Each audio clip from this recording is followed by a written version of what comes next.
Alive and Well is brought to you by Pine Rest Christian Mental Health Services.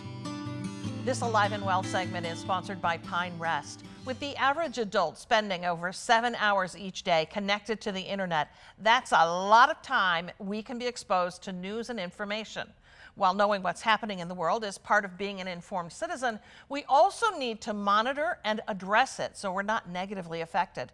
Dr. Greg Malice from Pine Rest joins us today with ways to reduce the associated stress. It's good to have you here. Glad to be here. The news of the day. It can be tough to swallow a lot of days. Yes. And, you know, working here in the station, I especially see my colleagues immersed in it so heavily. It's tough. It is, right? And there's so much going on in the world, and so much of it is not great, is stressful, creates a lot of emotions in us in one way or another. And so it's important to think about how do we regulate our exposure to that. Okay, some advice. Let's dive in on this.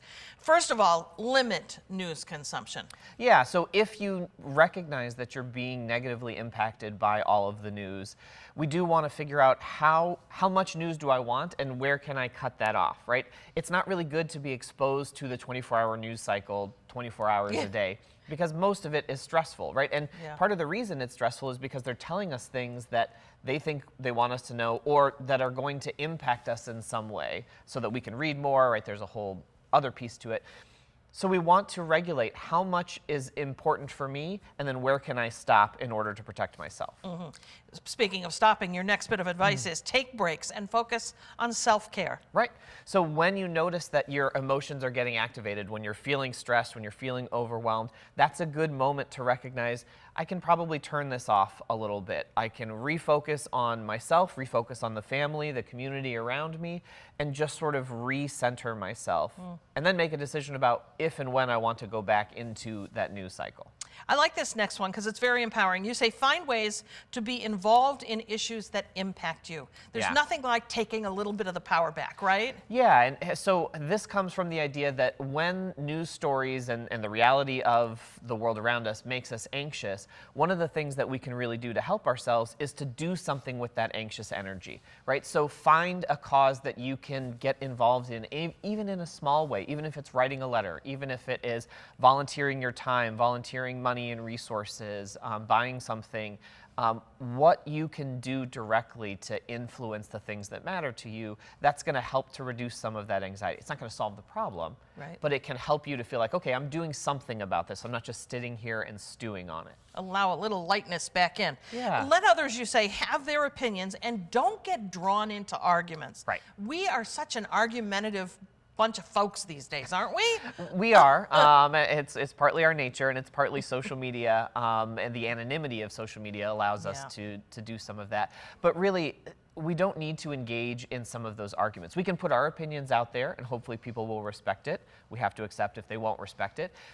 But trying to argue with someone to change their mind is not likely to work, right? So think about what's the likelihood I'm going to change this person's mind or affect the way that they think about this.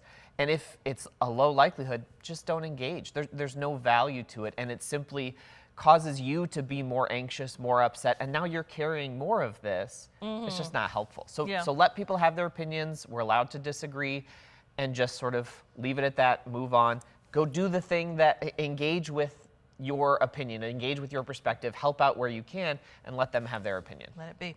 You say, finally, focus on positive things in your life and in the world. Yeah, so news coverage, if you focus on that, you start to get the feeling that almost everything in the world is negative, and that starts to lead to a negative mindset, gives us depression and anxiety.